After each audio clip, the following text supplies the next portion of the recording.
Perfect. Just a gentle reminder for everyone to state your preferred POI method before you start your speech. And without further ado, we welcome the Prime Minister. Here.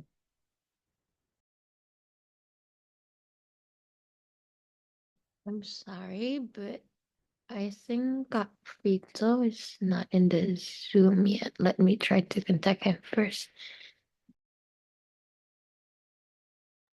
Hi, I'm back. Okay. Sorry. Oh, okay then. All right. For POI, just unmute yourself, and since we're talking about feminism and stuff, so trigger warning, mention sensitive topics. Hey, um, I'll start my speech in three, two, one. Panels choosing to participate in the 4B movement where you completely say no to any interaction towards men and traditional values of like marriage and consummating. To opt into that and for that movement to exist from the very beginning itself shows the severity and the urgency of this matter. Therefore, in the rise of Trump's presidency, we believe this movement needs to be supported. Few points of substance.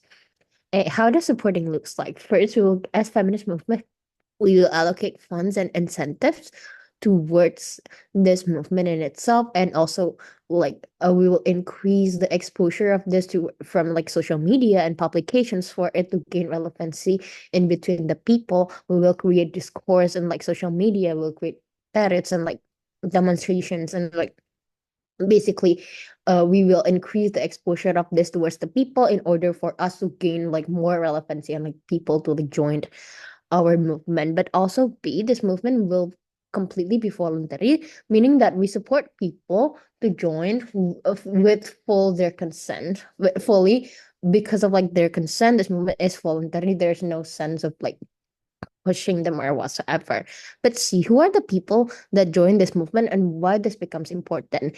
Because those who opt into this kind of movement are those who have been traumatized by men. Like they have like a history of, for example, rape, or they're just generally tired of like the patriarchal values that has been imposed to them their whole life. Therefore, they feel the need to advocate against men radically. Therefore, it is under our interest, the feminism interest, to support, to give a safe space for these people to advocate what they want through this movement. But what are the problems then?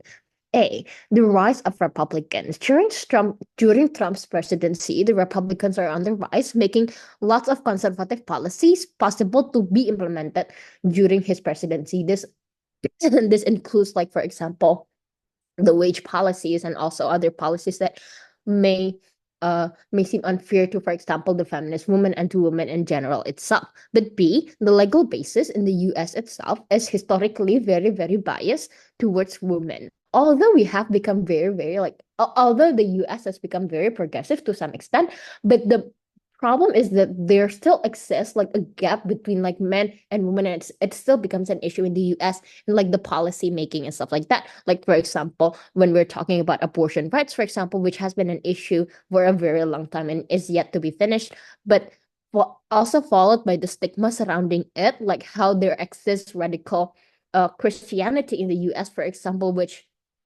advocates uh this discriminates against those women, vulnerable women who needs, like, for example, abortion, to do abortion and stuff like that. But also three, the lobbying power of feminist movement in the US is like weak because not all political party in the US are attentive towards this movement, right? And even if they do, basically, it's usually like performative and jargonistic, making feminist movement have a really weak lobbying power from the get-go. But four, there are severe historical violations towards women, including, like, for example, domestic violence, like rape, and how it is very normalized to, for example, catcall women in the US, unequal wage that is structurally happening. In conclusion, feminist movement is like not listen enough in the US, and therefore we need like a radical approach towards this to basically change what is structurally happening and all the possibilities that Trump's presidency may bring, right? But first, why the feminist movement should support this and why is it okay to support? To get like a presidency for another movement, notice that this movement is normal to do because it is like first, it's voluntary, and second, this is gaining attention. This is a movement to gain attention, meaning that it normally happens. Like for example, the movement in Argentina where the women wear like baby pampers in their hair, the Mothers of Plaza de Mayo movement. It is a non-violent movement, same like this 4B movement. They do not show up, and this generates a whole like international media attention, making the government like Point. pay attention uh to what they try to bring the message. This international media attention then becomes important because it creates a pressure check and balance to the government and the long-term impact and the pressure of like long-term impact for these women that doesn't want to have kids because there will be less regeneration and so on and so forth, right? But before that, PI, What's your end goal here, and when are you going to stop? the point that we're doing is we're making an effort to gain relevancy of this movement in order to create pressure. The pressure check and balance is our goal then. But until then, we will still continue this movement as an effort to create bottom up changes and will create structural changes in the end of the day, right? But the weighing will be even if there is no change that is going to happen, still this is an active empowerment towards those women who has been who has their life like traumatized by men. For example, this is a safe space for them. We create a safe space for them to in the end of the day empower and advocate themselves and support one another. We create a safe space for them to say what they want and advocate on how, for example, they want the changes and stuff. So even though there are no policy changes that may happen, still this is an active empowerment that us feminist movement has the responsibility to support, right? But why we give this empowerment to women? Because it becomes the source of expression for women to at least make decision for themselves. So this is at the very minimum, we give the sense of women the sense to decide for themselves to join this movement in the end of the day. And lastly, why this movement will likely to gain that support? Why is this movement likely to excel? Because the US, as we see, US is like a progressive country. Therefore, there are so many movements rising from here and there at the very minimum. This will create discourses from, for example, like radical patriarchal groups of society, for example, and this radical feminist movement in itself. And the process will be that this becomes a weighing for the government that they have to, for example, see what happens, especially when there's like international media attention, for example, and the rise of the pressure to do check and balance in the end of the day. Vote for OG.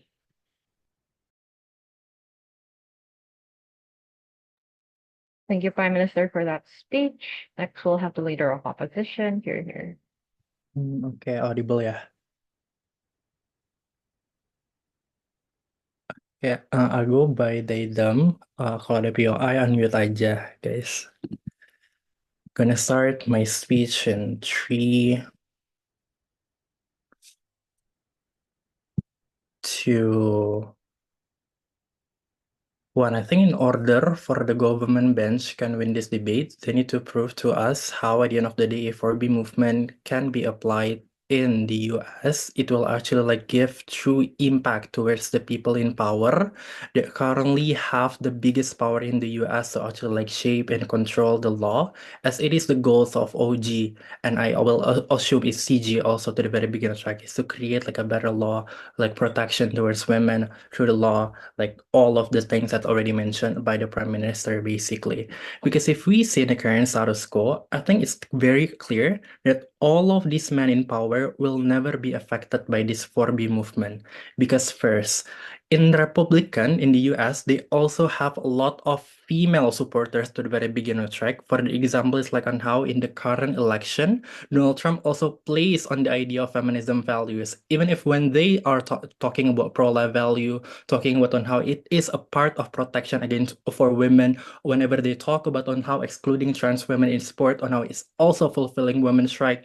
All of these things is shows to you that the conservatives is also playing on these feminist values, making them also have a lot of women supporting them to the very beginning track, making a lot of men that currently the conservative and also those people in power will never be affected towards this 4B movement because the female supporter will not want to do this thing to the very beginning track. It will only be an echo chamber if you actively supporting this because the women that only want to do this is the women that truly like that liberated to the very begin with, that they do not actually like rely themselves towards men and etc., which is something that's like I'm going to explain on how at the end of the day is going to be like another level of privilege. But what I'm trying to say here, the moment that you need to actually like ensure that this movement could actually like work at the end of the day, you need to actually like give us the clear picturization on how these like policy changing could happen the moment that like the Republican, the one who just won the election, can truly be affected when they have a lot of female supporters, when their wife will never leave them to the very begin with, simply because like these women truly buying the idea of feminism values Donald Trump tried to propose in his elections. OO going to bring several stuff that the OG never explained in this debate. First, going to give you the differentiation of the feminist conditions in the US and also in South Korea, on how like feminist issue in the US is basically like a more intersectionalized. Meanwhile, like feminist movement in the South Korea is true like is more united to the very begin with. Second, I'm going to talk about on how at the end of the day it's not productive, it's really bad, and why at the end of the day like the the status quo is going to be so much better. But what I think before going there, I think what we're talking about when we're talking about current status quo is I think kind of clear. As the feminist movement in the US, where you are pretty much already established, we're going to still campaign for what we're going to do like in this current election. We're still going to call out Donald Trump. We're going to create like a good segregations. The difference between what the feminist value that Donald Trump tried to impose in his elections and what his feminist value are supposed to be to the very begin with. We're going to stick with the current status quo. We might going to side with Democrats at the end of the day to help them win the next election so that we can actually like have this policy changing to the very beginning track, because these Democrats are the one who actually like want to cater towards the women's protection, inclusion of like these trans women in sports and etc. to the very beginning track. This is how you challenge the status quo in the US elections to the very begin with, by making sure the party that wants to support your value can actually like win the election and truly can create these policy changes to the very begin with, instead of telling these women to actually like stop getting married and etc., doing this 4B movement. Well, a lot of other female supporters will still love their husband, which is will still love their like conservative husband to the very beginning, right? So therefore, OO has already explained to you is that first on how at the end of the day their case is very much not productive because it doesn't going to actually like change the status quo. But second, we already give you the picturization on how at the end of the day policy changes could actually like happen in OO. But going to my first point of argument here, how is actually like very much different condition that we cannot actually like actively supporting this to the very beginning track. When we're talking about the US, feminists actually like have a more intersected issue to the very beginning track, because US is very diverse. You're not only going to have women issue, but you're going to have a very specific women issue. For the example, it's like black women's issue, like another like every single racial's women specific issue to the very beginner track.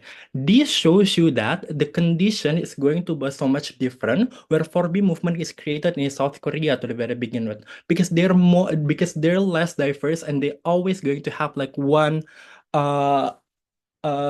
common enemy, which is like the basically every single male there that basically like that being misogyny to the very beginning, right? This difference shows on how the 4B movement cannot be actively supported in the US to the very beginning, right? Because why? The intersectionality that's already implemented in the US will be called out by layers of women to the very beginning with. Why? Because in order for you to actually like apply for the movement as an individual, you need to actually like have certain level of privilege. For the examples that you cannot get, that you are a woman who actually like have your own income, so you don't have to rely yourself on men. For the example, that you don't have to have a child simply because your family never push you to actually like have a child to the very beginning, right?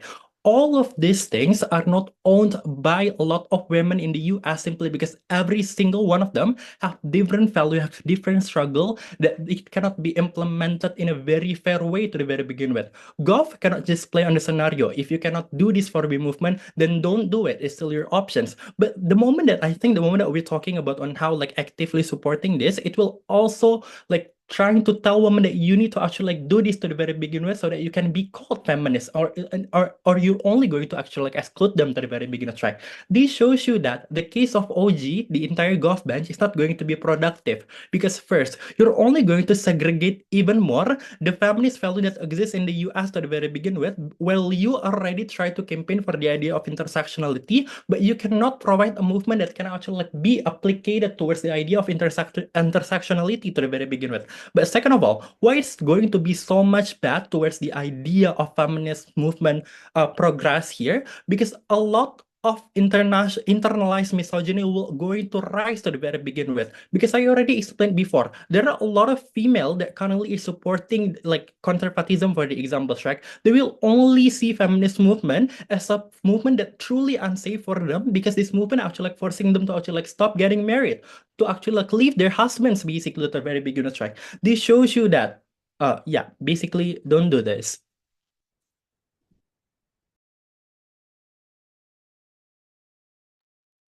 Thank you, LO, for that speech. Next, we'll have the Deputy Prime Minister. Here.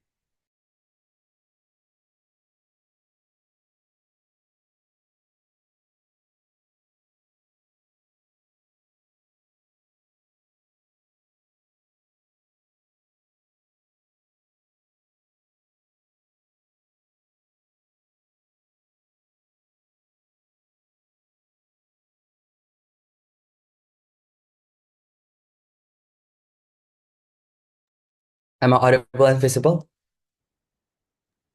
Out and clear. Sure, thank you. PR preferably from CO. I'd like to take one. Starting my speech in 3, 2, 1. Let's just frame this debate. What this debate is about. The world is not as black and white as what opening opposition expects it to be. Supporting the right of 4B movement doesn't necessarily discredit other movements. Probably there's also another right of the movements that we can also support. That means we don't segregate our movements anyway, because we have framed to you that most of the time this 4B movement is voluntary. This is not health senses and nuance that all fails to engage.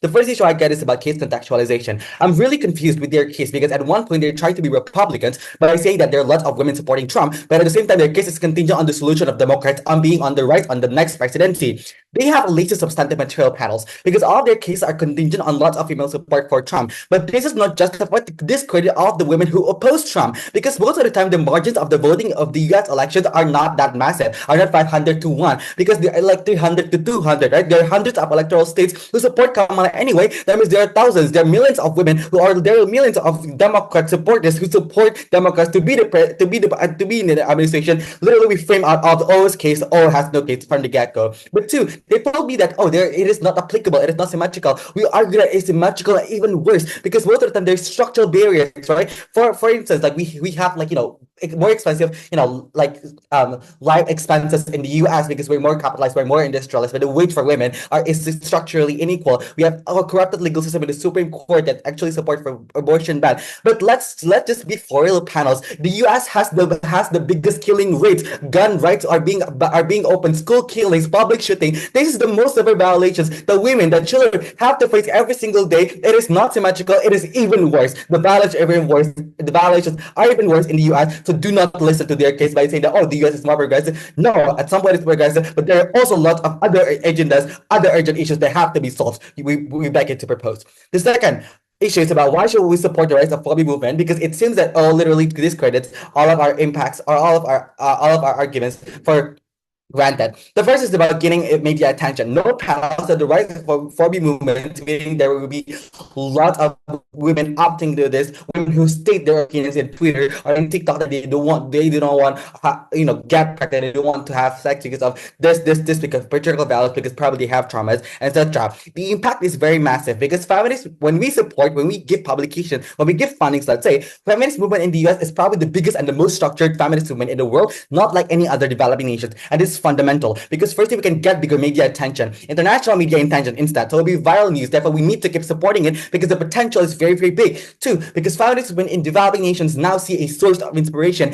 to conduct another type of movement, or at least feel empowered to do more movement, because the feminist movement in the US has been so extreme. Therefore, we have to do that. Why is this very important? Because firstly, media attention, international media attention is very important to break echo chambers. When we become viral, people want to know why we're doing such extreme actions, why we want to lose our femininity and biological rights. When we can increase our social capital, because people now feel empathized, and the prerequisite of this is when we become viral, when the news keeps appearing in people's For You page or homepage, when they open social media, so they will tap the news and there will be change of perspectives, even if we break the echo chambers. Two, because media attention is very important for feminist empowerment in the world. Every movement that is being done in the US has a trickle-down effect on the world. For instance, Black Lives Matter movement in the US increases Black Lives Matter movement in other Latin countries. We can apply the same thing here. More movement, more protests to the government, and more checks and balances globally happening. We can leverage our lobbying power even further because the US government still has the incentives to be seen as global police, and especially when feminist women keep looking towards the US and try to analyze what is happening in the US, and probably when they keep applying, replicating the same thing, probably national government, many countries probably keep questioning and protesting as well. There's a huge global pressure towards the US government to keep listening to the feminist movement, because feminist movement in the US possess so much power. Also frame out O's case by saying that feminist has no power. We have the potential of our power.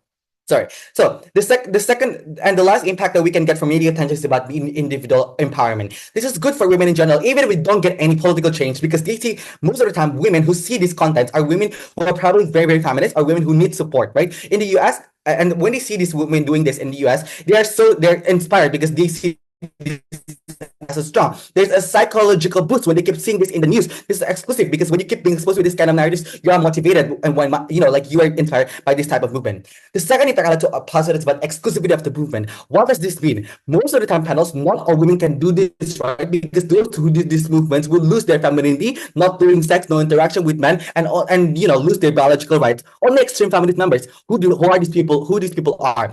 Firstly, most of the time, women who have faced like the significant traumas with men, probably trigger warning, rape, etc., who just simply significantly hates men. This actually creates the urgency for feminist women to support, because the fact that not everyone can do this, but there are some people who are willing to do this, and they also have to consider the impact of the woman. Therefore, feminist women has to increasingly support. What the impact that this movement has?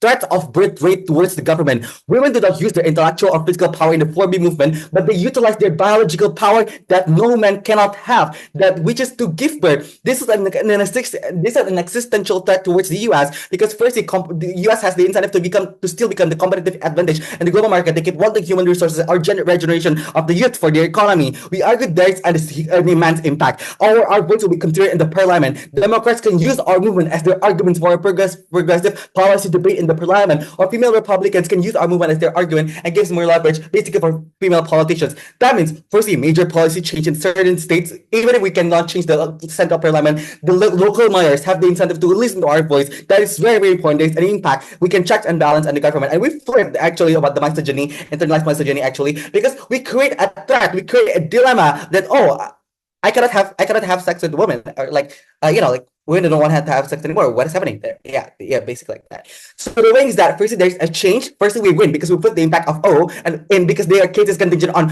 lobbying for Democrats, we give more leverage for Democrats because that is a contingent of their case. We win on the opening debate. But lastly, it's about feminist responsibility we would like to emphasize. Let's characterize the rise. The rise means there's a demand. That means there's women who feel unsafe on the ground. There are women who are scared with Trump's presidency and what he can do during his administration towards female agency. The conclusion is that regardless of the political change that we would like to argue, this is a legitimate right for feminists to support, regardless of whatever it is, to say to these women that yes, you are right, that yes, women are traumatized, that yes, women are discriminated, and we cannot do anything besides this, we can create more empowerment and more validation. We don't segregate our followers, rather we empower them actually, and we inspire other women as well to keep actually being tough on themselves, on their lives, etc. The conclusion is that firstly, we got change, two, we got empowerment, and lastly, it is feminist responsibility. For all those reasons,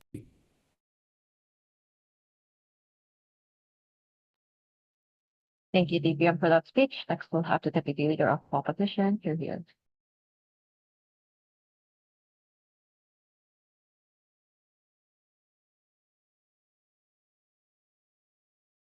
Hi, am I audible and visible? Yes, the both. Or wait, am I audible? Yes, you are both audible and visible. Okay, thank you. Yeah. Wait.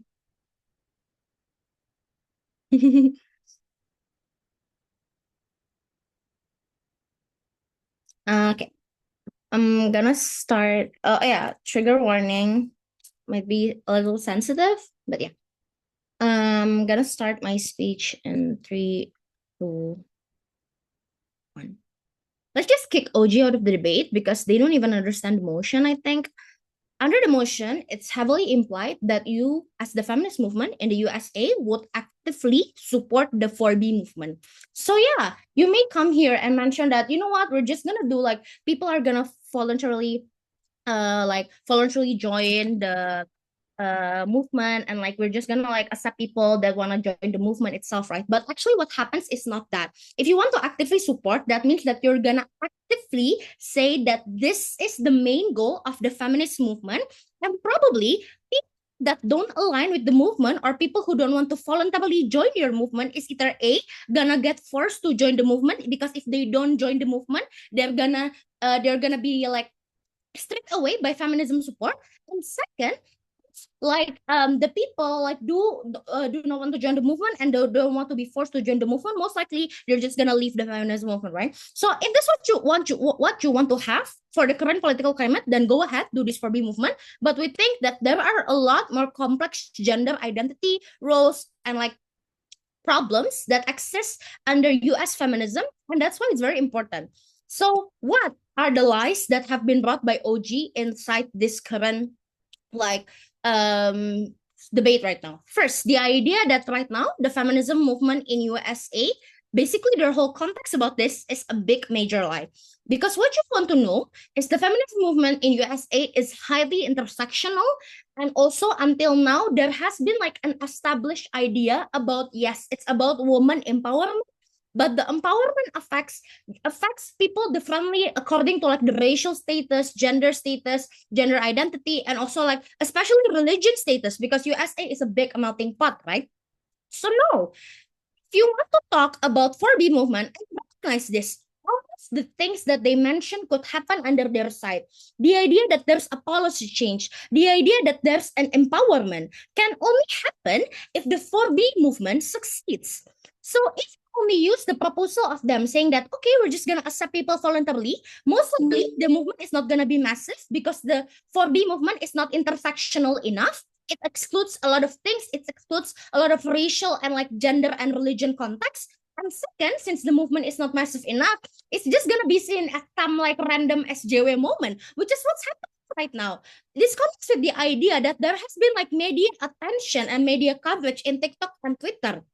And it creates echo chambers, because if you see right now, the people that are talking about the 4B movement in the TikTok and Twitter and like US people especially is white young women who has the privilege of having choice feminism, right? Of having like this idea of like liberal Western feminism pushed towards them. That's why they feel so free on imposing that, oh yeah, USA should just apply 4B South Korea movement. But if you see to a deeper sense of mind, you can see like no Muslim women are talking about this, no Black women are talking about this, because it affects them differently. And why? If you question this, why does it affect Black women differently? Why does it affect Muslim women differently? Like for example, just a simple context in Muslim, even like in American Muslims, the idea of having marriage to fulfill half of your religion is still a big idea there. So if you want to advocate for this and suddenly you tell like, okay, like maybe Muslim women, you should also like leave your marriage because like you're actively harming us. Most they're just gonna leave the feminism, the US feminism, right? And you're gonna lose more negotiating power. But also black women, historically, black women has been integrated into black community, and literally like black women and black women are like always paired up to fight for like racial freedom in USA. So what happens? Black women usually they can get their income because of like social services money. They can get their income to having a household. They can get an income to having like a husband that can protect them from racial segregation or like racial violence. I know that it sounds harsh, but it's the actual truth that happens in USA. It's not just as simple as in South Korea because every woman is facing the same problem, is facing the same discrimination. In USA, the problems are very layered and it's very different according to each lived experience of every different woman. So why in like OG's side, the idea of 4B movement, except like the gender issues and like intersectionality, not gonna work. Notice that even the PM mentioned that even if there is no policy changes, it's still gonna be a way of empowerment. This is literally crazy, and I'm gonna explain it to you by simple 4 structural reasons. First, they mentioned that the intention of US to change is because they still want to be in power and they still want to go a bit by like the people in like the one that are basically like making out this movement, right? First of all, it's probably not gonna happen because right now the idea, unlike the dirty politics of Trump, he can package feminism into very different ways. Like even he can package like pro-life ideas into like feminism values and stuff like that. So no, US will probably not gonna change just because of 4B movement, especially since the movement is gonna be small. But even if the movement is gonna be major, US still not wanna going to change because simply this 4B movement, like I have mentioned, is gonna exist in echo chambers. And if people comes here, oh no, but like what we're gonna do is we're gonna have international media coverage. Well, Trump also have international media coverage, and I don't understand why just because you have international media coverage, it doesn't mean that there's a fiat that your movement is working or your movement is successful, right? Because international media coverage, I mean, literally everyone in media can cover you, but like what is the coverage gonna look like? Is it like good coverage? Is it supportive, or is it just gonna create bad discourse? If it creates discourses, does discourses solve the problem that exists right now? But also second, on the point of discourses itself, and this discourses exist in a lot of things, right? Which is like feminist groups and like the also like just like general US citizens. So what happens is like on to the idea of like what discourses will exist, it's like we have already proved to you that it's probably unclear. But also second, most likely the discourses is gonna be like neutralized by other parties. Like for example, right now, the 4B movement is heavily followed by the idea that it's Bible, brains, beauty, and birth. Because simply that's how it can be neutralized under USA. People can twist your words, like feminism can, especially like women who advocate for Republican feminism, which has been a lot and is uprising right now because the rise of Donald Trump. But also third, later on, this will also polarize the feminist groups, right? Because at the end of the day, you are talking about men, but also excluding men when you know that USA has a big basis of feminist movement, which is equal. They are made of men and women, not like in South Korea, where it's mostly just women advocating for each other. So you're gonna actively exclude this man who has been your allies, but also second, you are gonna be talking and highly concentrating on the exclusion of men when that is not actually like the only root problem of your problems. The governmental change, as we have proven to you, like policies, probably they're not gonna change anyway. And even if they do change, it's gonna take such a long time and doesn't fit into the intersectionality of what happens. We have proven to you there is an exclusive benefit in our side and like an exclusive harm that exists, and that's why we proudly oppose. Thank you, DLO, for that speech. Next, we'll have the member of government here.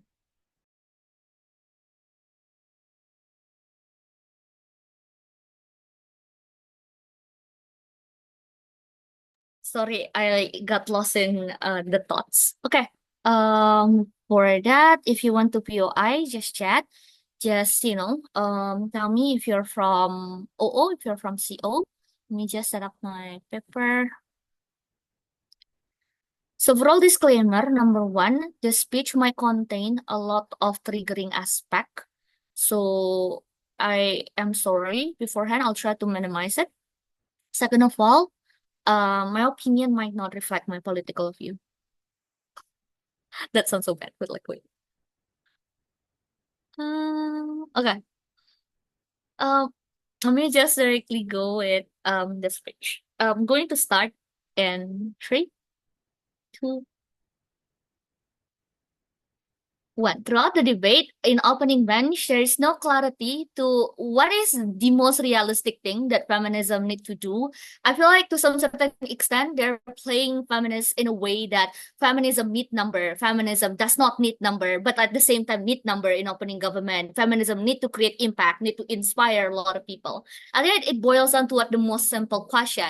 What is exactly the most important aspect of movement and feminism that was lost historically, right? What was then exists in the first and second wave feminism, but then distorted and gone during the rise of choice feminism and the democratization of feminism that won so much by including the far left, far right, and so conservative women. And then the most important question that opening opposition need to ask themselves is that why is it pandering to the conservative matter so much, understanding that that's their status quo. We have so much number of supporter now, and yet we got the most and the biggest regress of progressive policy in the United States so far. We lost abortion rights, we lost a lot of protection against women just by walking the street. Those are the kind of thing that you lost, even though you have so many number of people that are you pandering to. But second of all, I still don't understand why is it exactly that the progressive people will not stop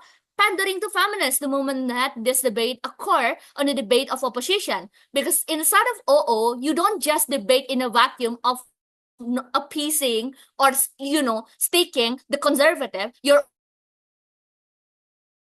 realistic urgency and status quo where the existence of 4B already there. So the moment that you either being indifferent or discourage people to be 4B, the chances are women will stop relying on feminism because then feminists now is not a place for the progressive anymore. So I'm just going to talk about what is activism about and why OG is failing as well. I think that activism is not an act of justification. This is not just about protecting people like what opening government say, but it's about choosing and strategizing what is it exactly that is good for our movement. And this is not just about creating and changing politician view, because I agree that is hard. OG is failing because there's a very lack of justification, and they got to why do you need this radical move? Why do you need 4B, right? Feminism right now, they say, is big. Then why do you need 4B if we are already that big? Couldn't you pick another campaign and create the impact that you say? If whatever the solution and impact opening government is saying, substitute with other policies such as, let's say, providing access of immigration for women, you get the protection they say. If you are creating any form of policy that women can be able to create that, you still get the impact of international coverage that they are saying as well. So it's inexclusive to 4B movement. Running activism on the metric of justification, like what they say, is probably why opening opposition probably won against opening government, because then you would lose all the momentum of support in the political sphere that opening opposition talk about. But then again, the debate is not about safe space because it's not the most strategic case. We agree there might be increase of anger. We agree that you strategically put yourself in danger, but that's not important because what matter more is fighting for your rights, and strategically time after time we have been sacrificing ourselves to be able to be possessed to what the day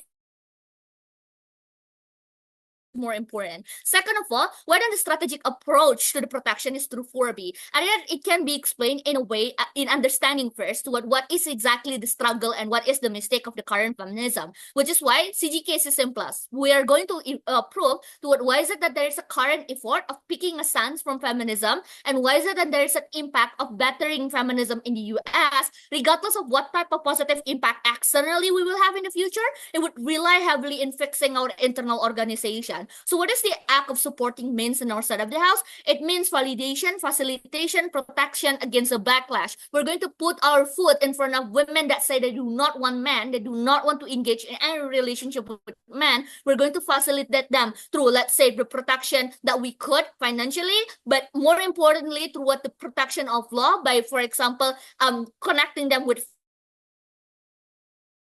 protecting them by providing lawyer if it is necessary when there is a cases of violence, right? So what made feminism in the US failing then? Clarifying that OO did not explain why accommodating the need of conservative women help feminism. 3 things. 1, Their number. How do number matter into this, right? They are too big. Right now, they push intersectionality beyond the progressivity by adopting a more conservative religious form of member like trad wife. They rely on the conservative female politician. This means feminism right now in the US, in their effort of being able to become better, relied heavily to the value of democratization by listening to all type of women. But understand that not all voices from women are the correct type of voices when it comes to what accommodating to the feminism. Feminism in the history has never relied a basis of this. Feminism on first wave and second wave did not rely on just feminism, but instead they pander their value to the most vulnerable and most progressive that they could. And that's why you have such an impactful and very, very large controversial movement that say that women should not be able to follow their husband, should be able to get their rights to vote, should be able to get the ability to own a property. That is the further slap that they could be able to give. That is contrary to what we have now. And the issue with having this form of intersectionality is that you have significantly affect the ability for feminism to be consistent in the value of what they can push and what they cannot push, because now feminism pull and push their policy on the basis of what the majority is. The sad reality that LO and DLO agree, the conservative is the majority in US right now. And that's why we never be able to push and listen to the voice that matter, which is the vulnerable voices of the US women, right? So that is why the idea of protection doesn't exist. But if they want to talk about intersectionality of gender, we think that it is weaponized, because other people like trans right, POC women right, and all that is still protected. It's just that you don't have to be conservative, consistently progressive enough to be able to provide the protection to us. The Black women that support abortion versus the rate of white women who support abortion is jarring. 4B is not a product that can be agreed and adopted by the underprivileged. They say, on contrary, the underprivileged is the one that adopt this because they are the most exposed to what the harms of men. White middle upper class women who are in Senate can have a husband because it is non-consequential for them. So that is not the debate, right? So the reason being on why you should buy clothes in government, we're the only person who debate on the value of why the 4B matter when it comes to what the leftist discussion, but why the reduce of number of feminism is good, to what the improvement of feminism, to the value of consistency we can have, more than proud to be able to propose. Thank you, MG, for that speech. Next, we'll have the member of opposition. Here he is.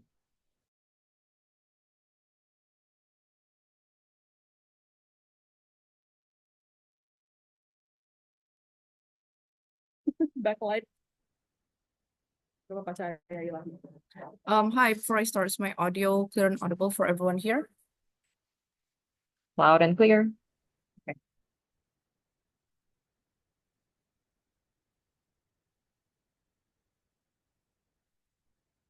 If you guys would like to POI, just unmute yourself.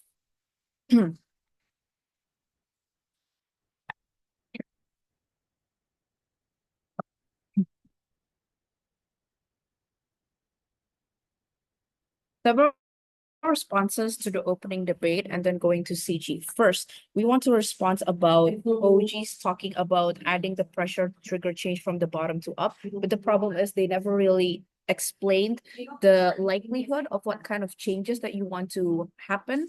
And there is no clear end goal that is the feminist movement in the US that wants to achieve. The problem is that they also talked about structural barriers and violence that are happening in the US, not knowing that this is not clearly showing that it's not a gender issue, but rather it's just about discrimination and the lack of safety for violence. And the lack of safety for vulnerable actors like children and minorities. So there is no clear urgency coming from OG, and OO already toppled them. But the problem is OO only stops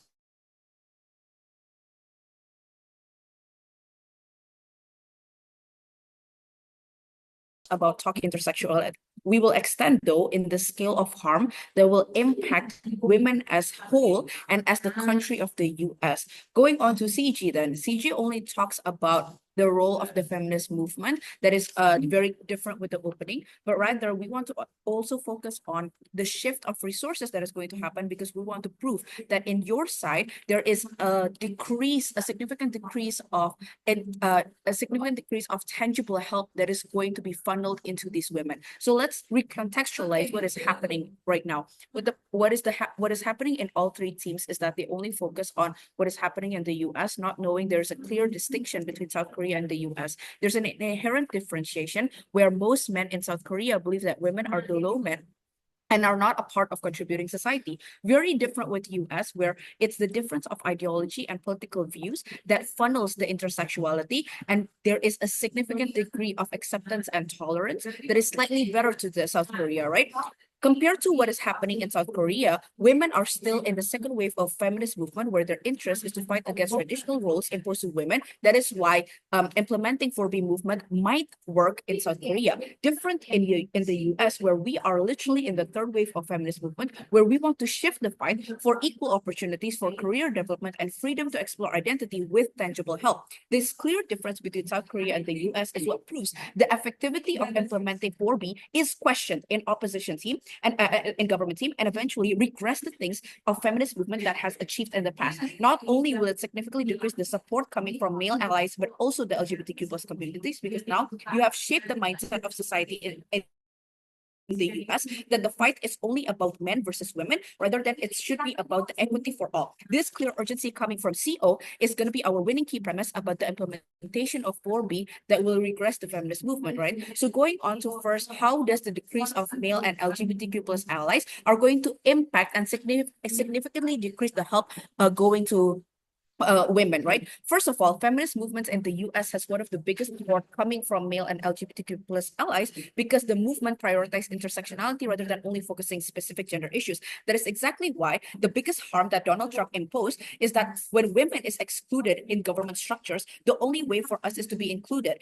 Knowing that we have a support coming from the male and LGBTQ plus allies, the fact that you want to implement 4B movement is only proving that you want to exclude women coming from government structures. There is no way for us to implement, to actually voice out our policy structures about our policy changes, what government wants to do, because that's what you want to prove about the tangible help. But our biggest contribution in this debate is we want to explain the shift of resources. Understand that actively supporting the rise not only stops in creating trends and dilemma, like the opening said, but it's also about managing financial resources within the movement. Understand that the donations that you receive will funnel the rise of the 4B movement by lobbying politicians and organizations in prioritizing the rise of the 4B movement. The harm in your side is that shift of resources will result in the lack of abortion clinics, the safe houses for minorities, the decrease of funds in providing education and helping small business by women and minorities.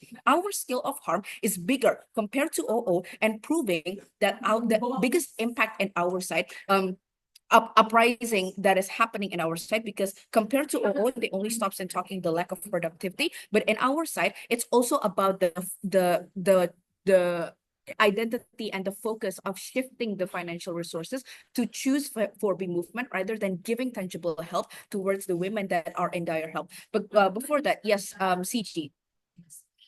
Number one, the idea of support from men are not contingent with whether or not women want to be in relationship with them. Progressive men will still be there, and it has been showing. Why is it exactly men the most important debate in this?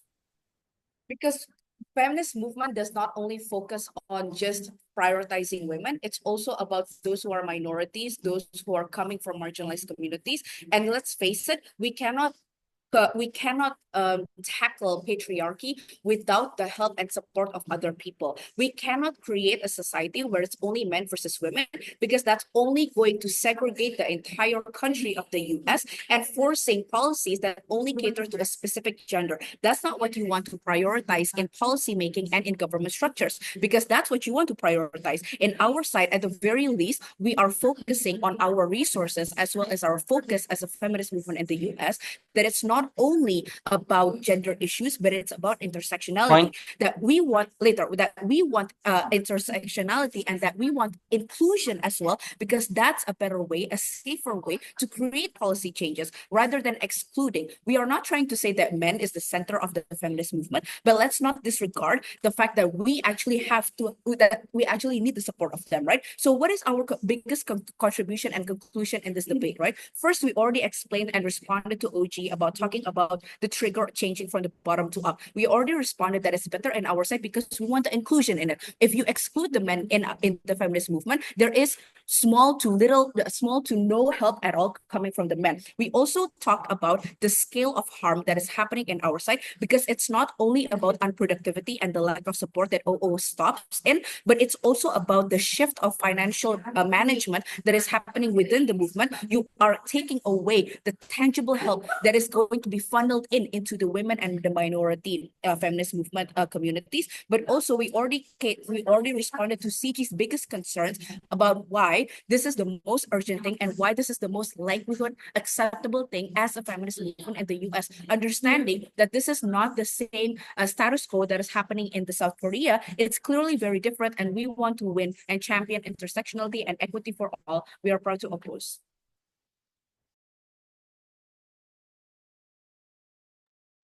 Thank you, Emil, for that speech. Next, we'll have the government with Vivian.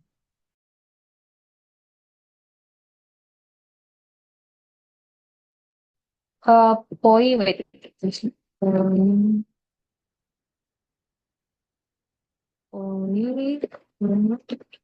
Boy through chat. Me looking at chat over here. My focus over here. Okay.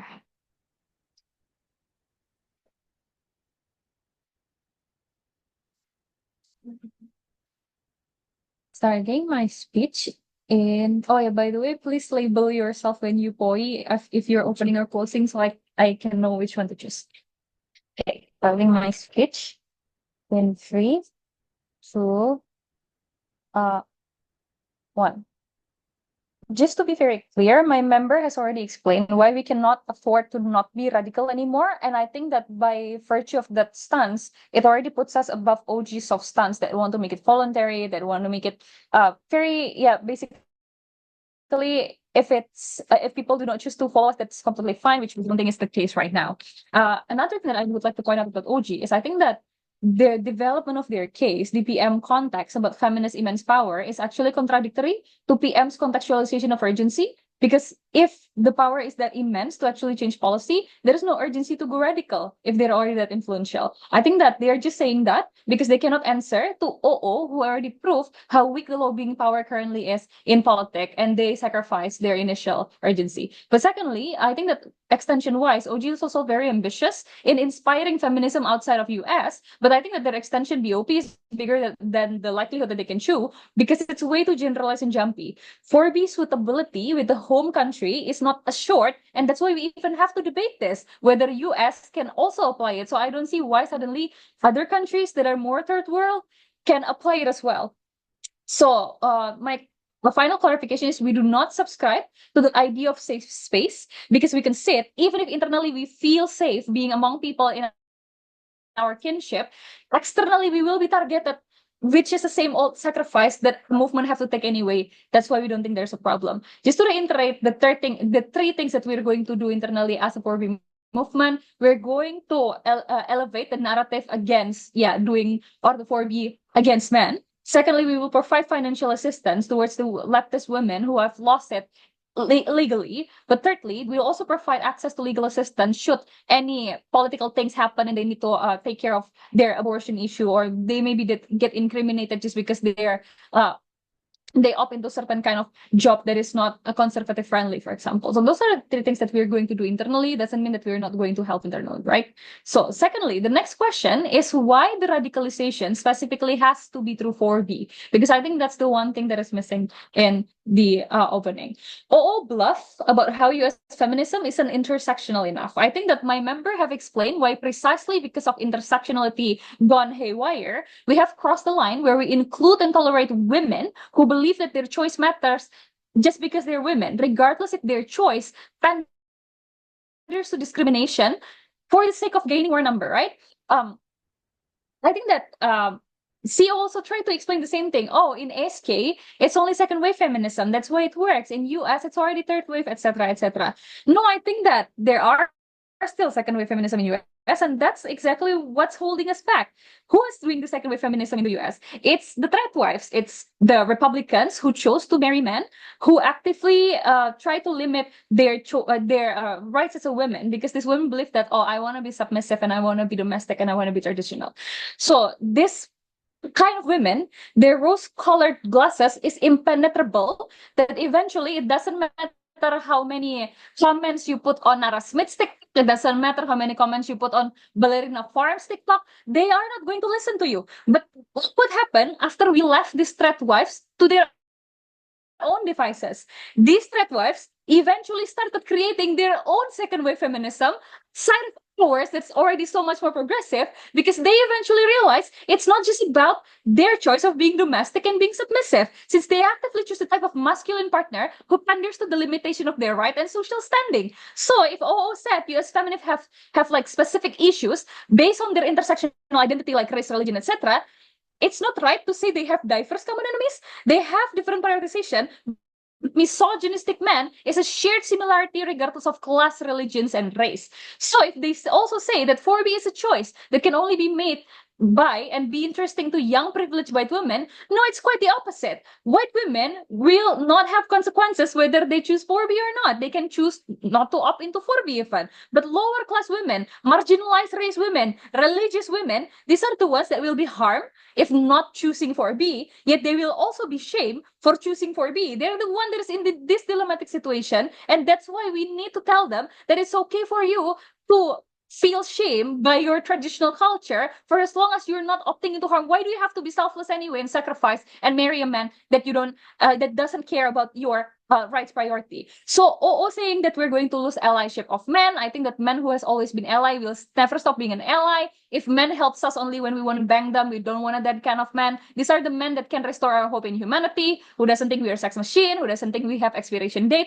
and who doesn't think that our only role is to nurture children. So I think that that's kind of the kind of men that will stick by us. But CEO saying that LGBT movement somehow will also get out of feminism. I think that first of all, LGBT has their own movement. These are exactly the type of intersectionality that exists because they have different common enemy than us, which is what O is trying to portray. I think that the movement is different, but also I don't see why automatically they will get out just because they're gay men and suddenly they don't want to support us because we don't want to sex them and marry them. They're not the target in the first place, so it doesn't make sense. And married women, I don't think that we will be asking married women in a healthy, happy relationship to divorce their partner. By the way, it just doesn't make sense. This is like not retroactive, right? If your husband is domestically abusive, then by all means don't have sex with them and get out of the marriage. But healthy women in healthy marriage will not be asked to do so. Maybe you will let their daughter participate, for example, or maybe their unmarried sister to participate. Oh, sorry, I didn't see that. It's already 6. Very, very sorry. But yeah.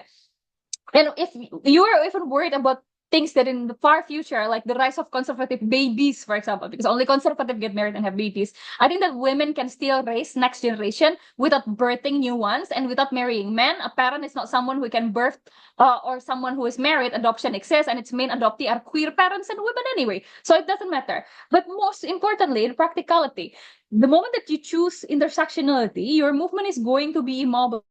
Not only because mainly because the conservative and liberal women inside your movement is going to argue which stance feminism should take, as opposed to what we do in the past. In the past, feminism just choose to rally, just choose to hold demonstration, just go out on the street and protest, right? That's what we do because we are very unified. Why do we have to care about people who are unready? It's just same as LGBT, not asking people who are not ready to come out to go on the street as well. But the people who are the most sensitive to the leftistness are the one that is supposed to make the decision, not making room and tolerance for people who are unready yet. The positive impact is obviously to the morally, right? Because more than ever, we need the moral boost right now. The amount of suicide that's happening in US after Trump election is immense. And I think that to prevent that, we need to show that no, there is still a ray of hope. We need to hold our hands together and just like antagonize people who do not want to compromise with us. I think that consistent and concentrated value that is more progressive can be run better in our side, and we back to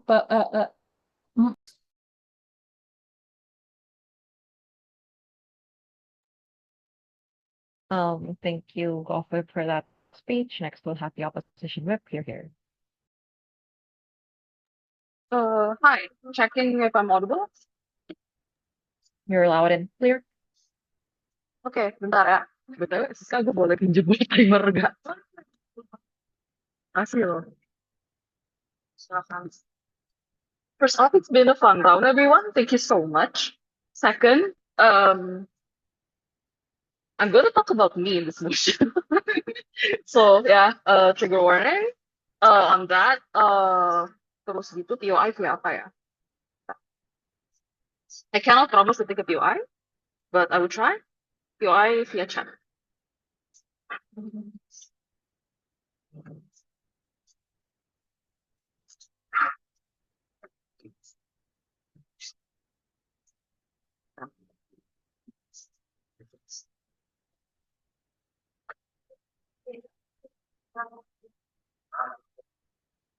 Oke.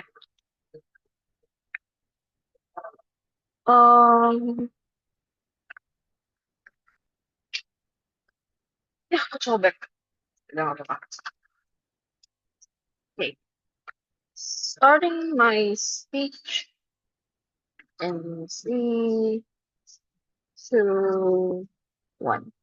Women who are in 4B are definitely vulnerable people, but they're not not the most urgent people that we need to cater for. And the way we want to cater to them is not by actively supporting specifically the 4B and highlighting and funneling everything towards them. This is what my first speaker has been trying to say when she talked about money management, when she talked about giving a platform for 4B movement to the point of excluding all of the other actors, including men and LGBT, who also to a certain extent rely on feminist movement as an umbrella movement, right? We agree that the end result should not always be like 100% practical success because that's just not realistic.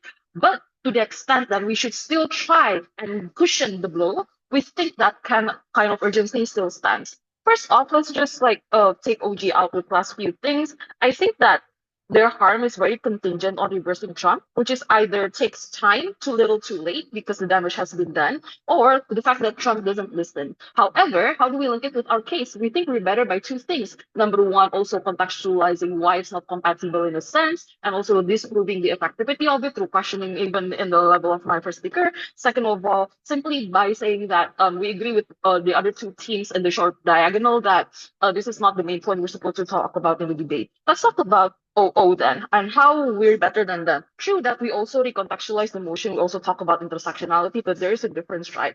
We believe that what OO really wants to do is to actually form and say that, hey, let's do kumbaya session with everyone, right? This is not what we're trying to do. We want to still be in the fight.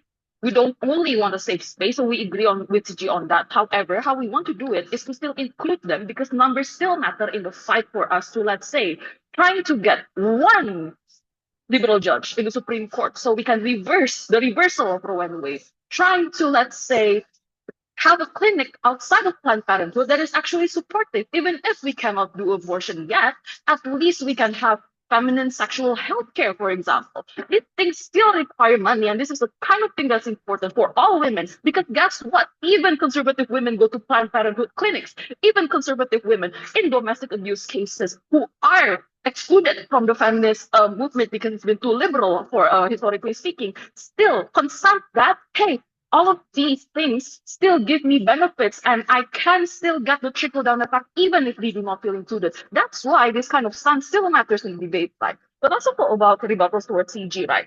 First off, historical context. Historically, why have we been always focusing on things like sexual liberation, freedom, etc., etc.?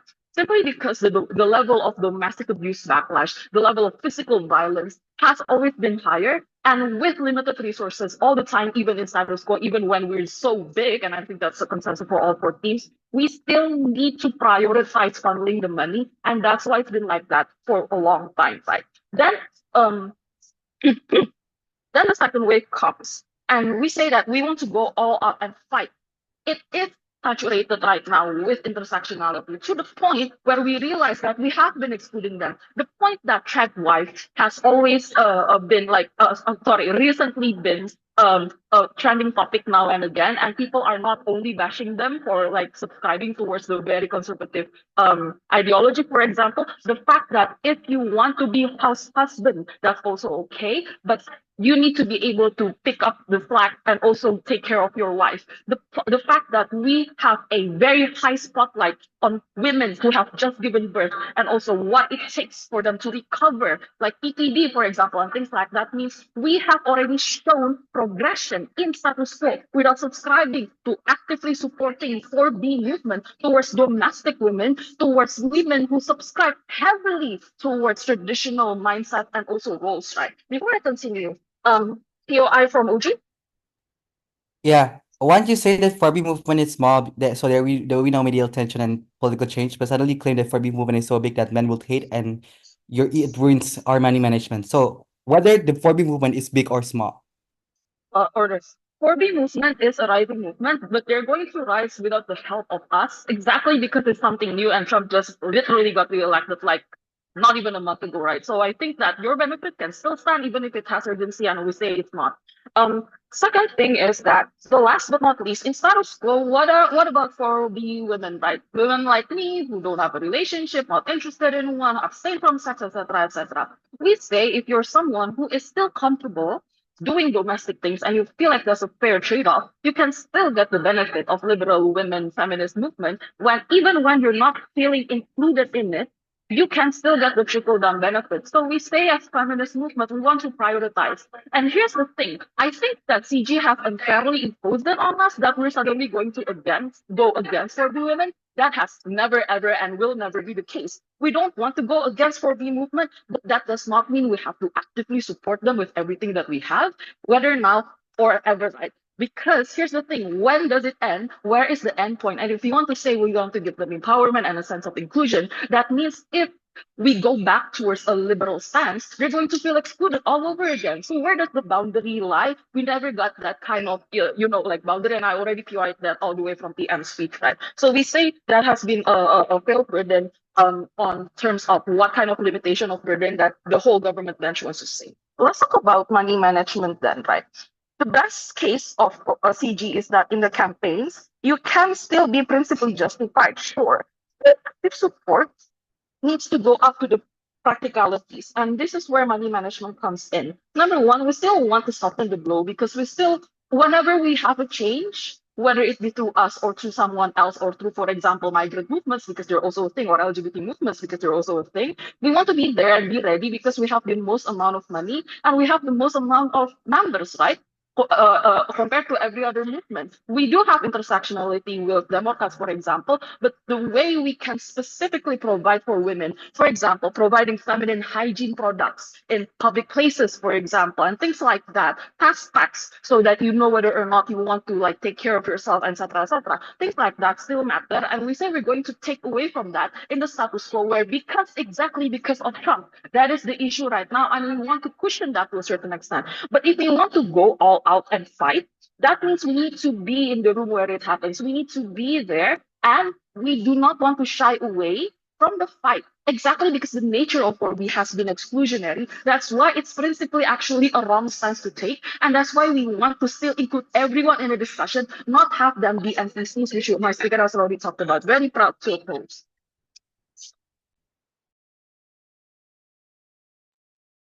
Thank you, Upwip, for that speech. That marks the end of the round. Thank you so much, everyone, for the debate.